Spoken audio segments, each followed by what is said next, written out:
the FC4 and LAC1 have both been pulled. Is there anything else anybody would like to pull at this time? FC4.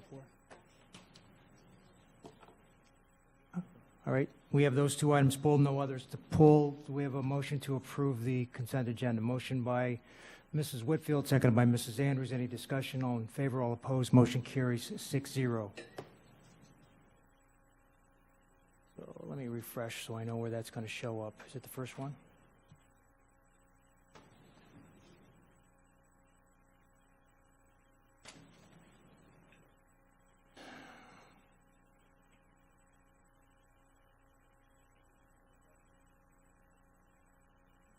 First item on the agenda will be BRD2. No, we already took care of that. BRD3, call to action.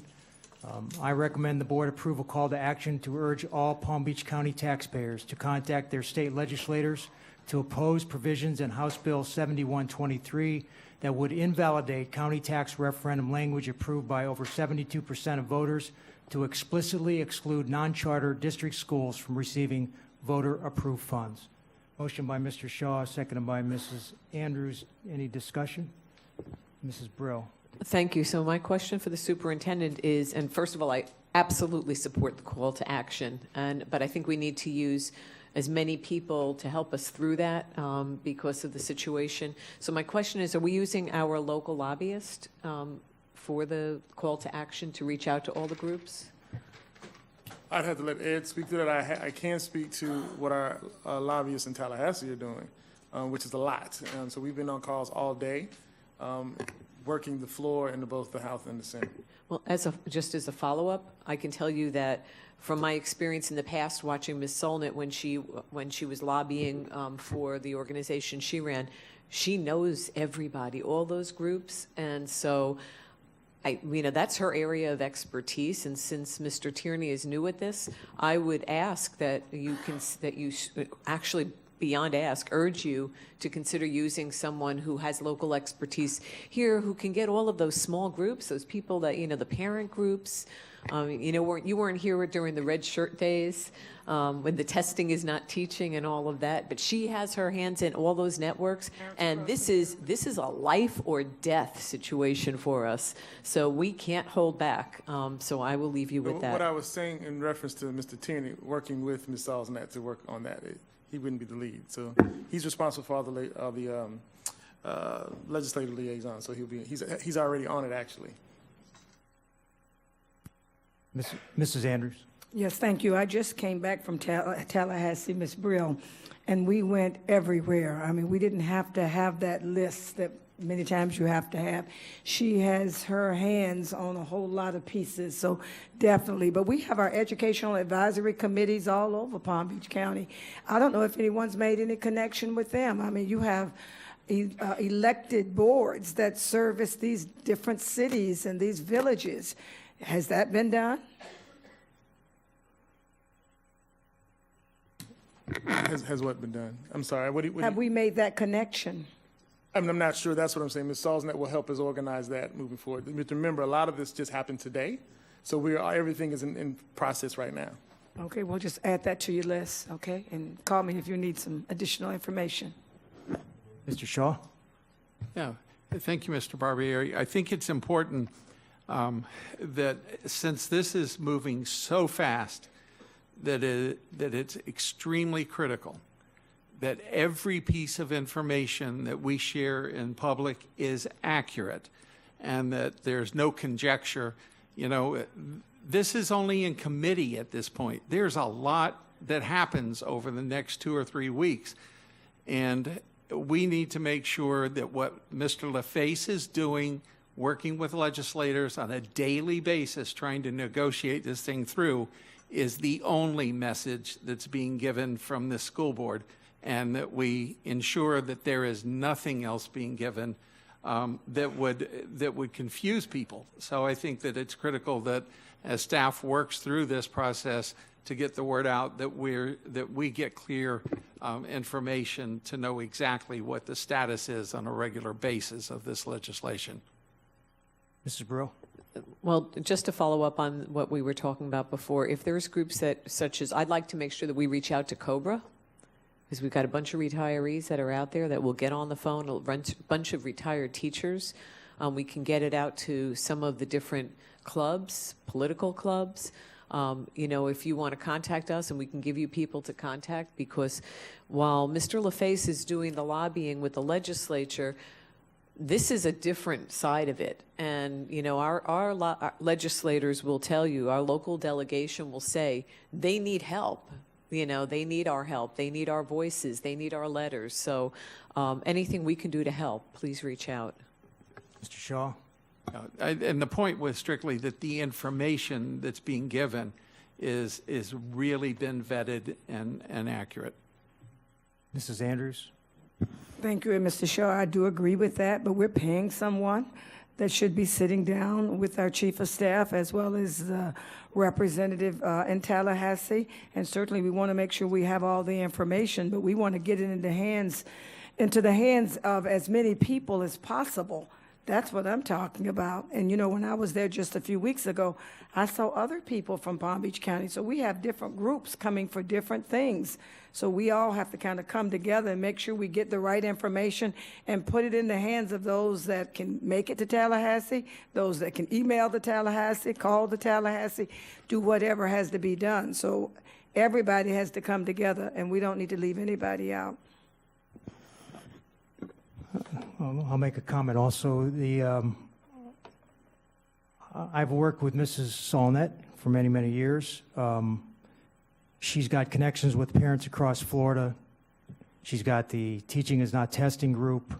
The last time we needed help, she was able to reach thousands, if not tens of thousands of people. So certainly the message has got to be the same, whether it's coming from Ron LaFace or Rita Solnit, but we need somebody here local. That's why the board approved Rita Solnit's contract. So we have somebody here that knows those groups, that will go to the Cobra meetings, that will go to the Facebook pages that this information needs to be shared on. So, Mr. Tierney, I hope that you're taking direction from the superintendent that Mrs. Solnit will be included in the local lobbying here in locally with the groups that we have here. That's part of her contract, and I want to make sure personally that we use her professionalism and her experience to make sure that we get the message out, because as Mrs. Andrews said, this is extremely important to this district. It's 20, whatever that number was, $20 million that we lose.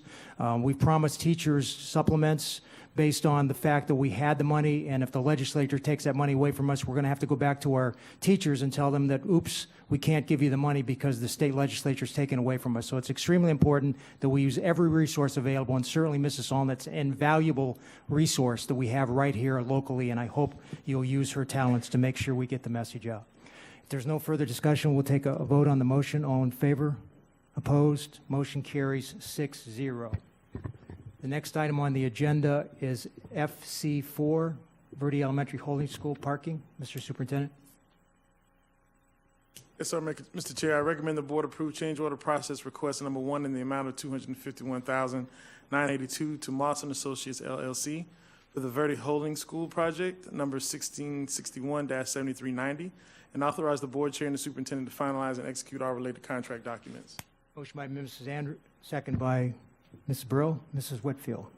Thank you. I pulled this just because I'm uncomfortable with it. I would like to vote no against this item. I just can't get my head around the idea of spending $250,000 for aesthetics when we're looking for funding in so many other places. Thank you.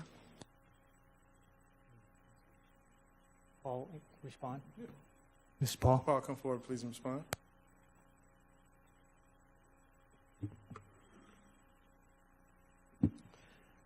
Good afternoon, our board chair, Superintendent Dr. Donald Fenoy, and our board.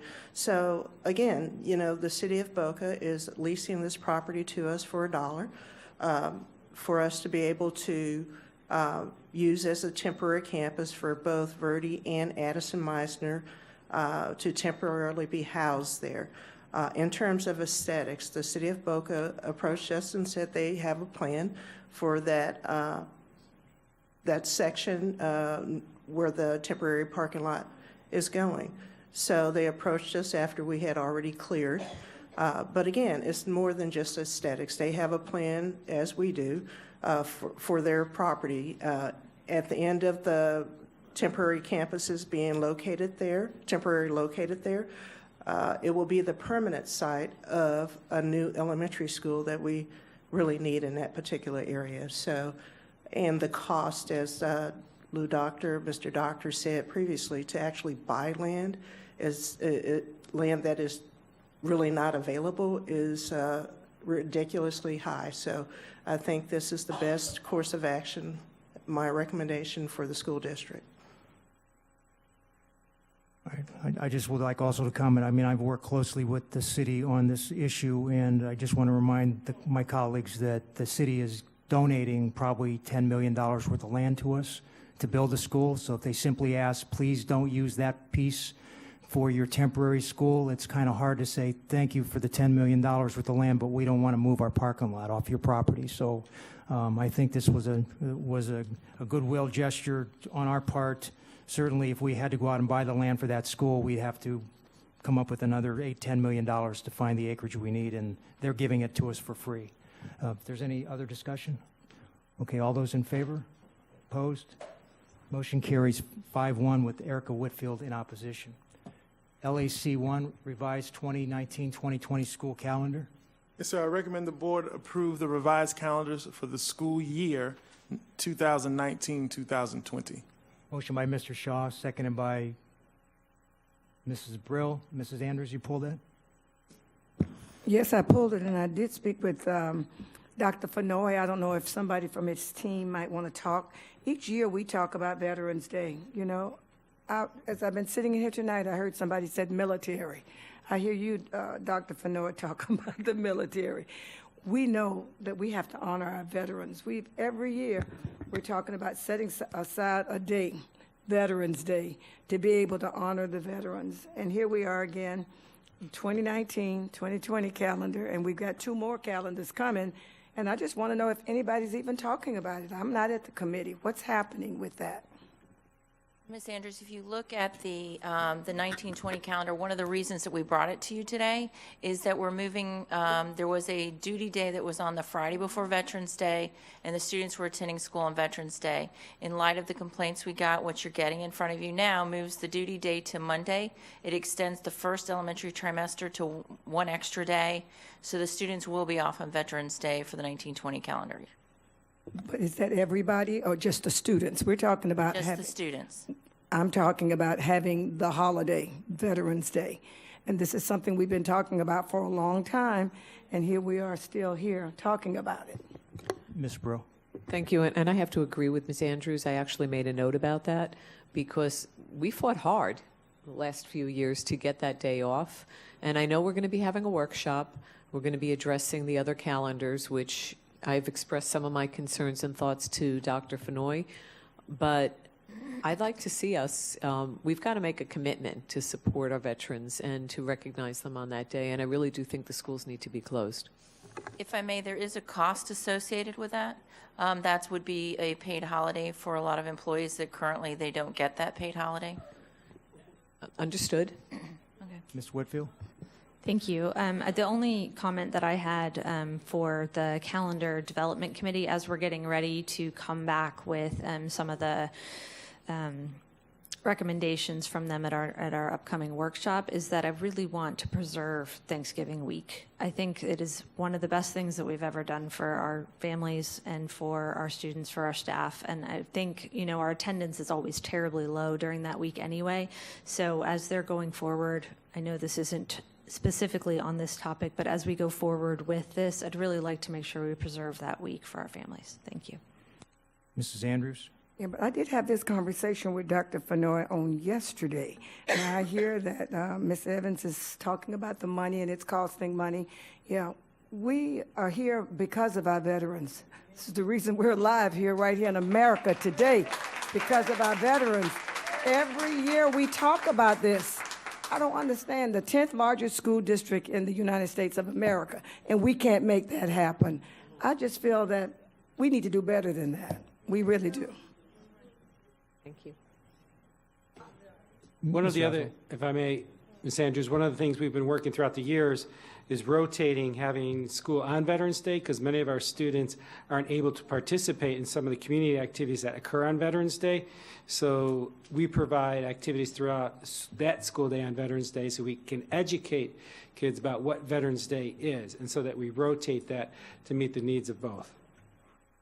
I just don't want to keep beating a dead horse. It's just truly unacceptable. I'm out in the community talking to veterans, and they're telling me, why can't you get this done, Miss Andrews? I've served the country. I mean, everything, the banks are closed, everybody's closed, and here we are sitting here. Something has to be done. Every year we're talking about the same conversation. Mr. Superintendent, would you consider withdrawing this item, bringing it back to us next meeting with an understanding that you're going to look at what the cost would be and how we get that day off for all of our employees, that Veterans Day off? So I don't know if I agree with withdrawing it. We could table it. You have to remember now, this is a committee of people that do this. This is all the unions. So this is not just staff saying we don't want to do Veterans Day. So these processes have to come to the board.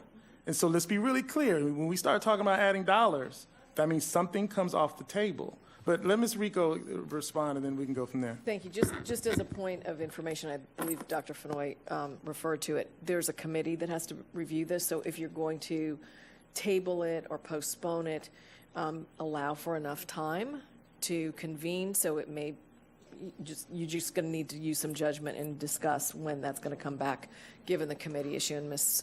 Perret probably. Ms. Brill? Thank you. We have a calendar committee scheduled to look at the 2021, 21, 22 on May 3rd. So we could look at this one on May 3rd. The only issue is that it does push back this calendar again, which is for next year, and we've been getting a lot of complaints about the fact that it's not in place at this time. Let me suggest something. You just indicated that the calendar committee's meeting on the 2020 and the 2021 calendar on May 3rd, and we have a workshop scheduled in June. So I suggest to you that it doesn't matter what that committee does on May. You need to hear from the board first, so that workshop has got to be scheduled before the committee comes back with the recommendations, because their recommendations may be adverse to what the board wants. So I suggest, Mr. Superintendent, that before the calendar committee meets again to discuss the items, the 2020 and the 2021 calendar, that you first have the workshop so the board members can weigh in, we can get the public who have been told they'll have an opportunity to speak on it, and then the calendar committee can incorporate the ideas that the board members want to see in the calendar. It doesn't make sense to me to have that calendar meeting before the board has an opportunity to discuss those calendars. Thank you. Mr. Barbieri? It looks like we could have a workshop on May the 8th. Yeah, instead of June 5th. But we have to go look at that, because there's some challenges with the 8th, because you have several of us that won't be here on that day. So without a doubt, the calendar has been one of the most frustrating things that we've had to deal with. Of course, because I come from New York, we're used to starting after Labor Day. So, I mean, I know that's off the table here. But, we have kids going to camp. The bottom line is that we are the school board and that we can vote no. And so we've got to sit here and come up with a solution that's going to be good for our constituents and good for the school district. And I'm really tired of sitting here and saying, well, we can't, no offense, but it's because you're doing your job, but that it's the money, it's the this, it's that. We can, there's a possibility, yes, it's going to cost money. Maybe we extend a few days, but we do need to respect our veterans. You need to hear us on that. You need to hear our constituents on the start day. So I look forward to us having that workshop, and as Mr. Barbieri said, no decisions can be made or brought to the committee until you hear our voices. Thank you. Mrs. Rico, if we table this, do we have to have a time certain, or can we have the superintendent get back to us when he can get that scheduled? You do not have to put a time certain, but you should say until such time as the superintendent brings it back on his own, so that there is no automatic return on the very next board meeting, because without that, that's what would happen. Mr. Shaw? I move we table this item until a time that the superintendent has a chance to bring a recommendation back to the board. All right, and seconded by Mrs. Andrews. Any further discussion? All in favor? All opposed? Motion carries 6-0. Next item on the agenda will be P2. I recommend the board approve the job descriptions as submitted. Motion by Mrs. Andrews, seconded by Mrs. McQuinn. Ms. Brill? Thank you. So I did have a conversation with Dr. Licata because when I read the job description for the Director of Virtual and Home Educational Services, it's a nice job description, but it's missing something very important. The hospital homebound program is a program that serves our ESC students, and there's nothing in the job description qualifications that mentions ESC. And speaking to Dr. Licata, as he makes his way up to the table, he said that originally it was in the job description and that he didn't know why it wasn't. So what I would like to do, I guess I can let him speak, but then I do have some verbiage. I'd like to add another item under the qualifications. Good evening, Ms. Brill, and thank you for calling me earlier today. After reviewing again, we looked at number 5, replacing all the students with individual plans, and that would be ELL, ESE, EPs. But as we discussed, I think you wanted to have the specific language of an ESE student or ESE students. If I may follow up, whoever is in charge of that program has to understand FAPE, no question. And ESE is very different. Our hospital homebound is very different than virtual school. So my recommendation is that we add one line in there, wherever you choose, stating, and I'll make this as a motion, I move that we add a qualification that states understanding of and experience with programs and processes in the area of exceptional student education. Motion made by Ms. Brill, seconded by Mrs. Andrews. Mr. Superintendent? Yes. No, do you have any discussion on that from your staff? No. It would emphasize the idea that hospital homebound is almost all Especially- ESE students, and that would not hinder or hurt anything. It would actually add and be more specific, fine. as we discussed earlier. And I do love the idea that you're thinking all means all, but we all know that all really doesn't unless you specify it. So I appreciate it. All right, there's no further discussion. We'll vote on the motion. All in favor? Opposed? Motion carries 6-0. Mr. Superintendent, P2? On P3? Oh, I'm sorry. Yeah, that was a modification to the, so now we'll take a vote on the motion as modified. Motion by Ms. Brill, second by Mrs. Andrews. Any discussion? All in favor? All opposed? Motion carries 6-0. Now P3. Yes, Mr. Chair, I recommend the board approve the personal addendum as submitted. Motion by Mrs. Andrews, second by Ms. Brill. Any discussion? Mr. Shaw. Just one, I was very impressed with the recommendation for the attorney that's coming from the state attorney's office to be part of school police. I think that that's a super recommendation. Thank you. Any further discussion? All in favor? All opposed? Motion carries 6-0. And before we go to non-agenda speakers, we typically recognize those of our employees that have passed away with a moment of silence. So at this time, I'd like to recognize that we lost Sharon White, a behavioral physical needs assistant 1 at Pahokee Middle Senior High. She was born in 1977 and passed away in 2019. So if we could have a moment of silence in recognition of the passing of our employee, Sharon White.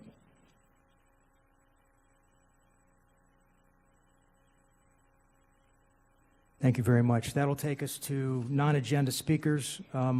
There's 2 podiums up here to save time. I'm going to call 2 names at a time.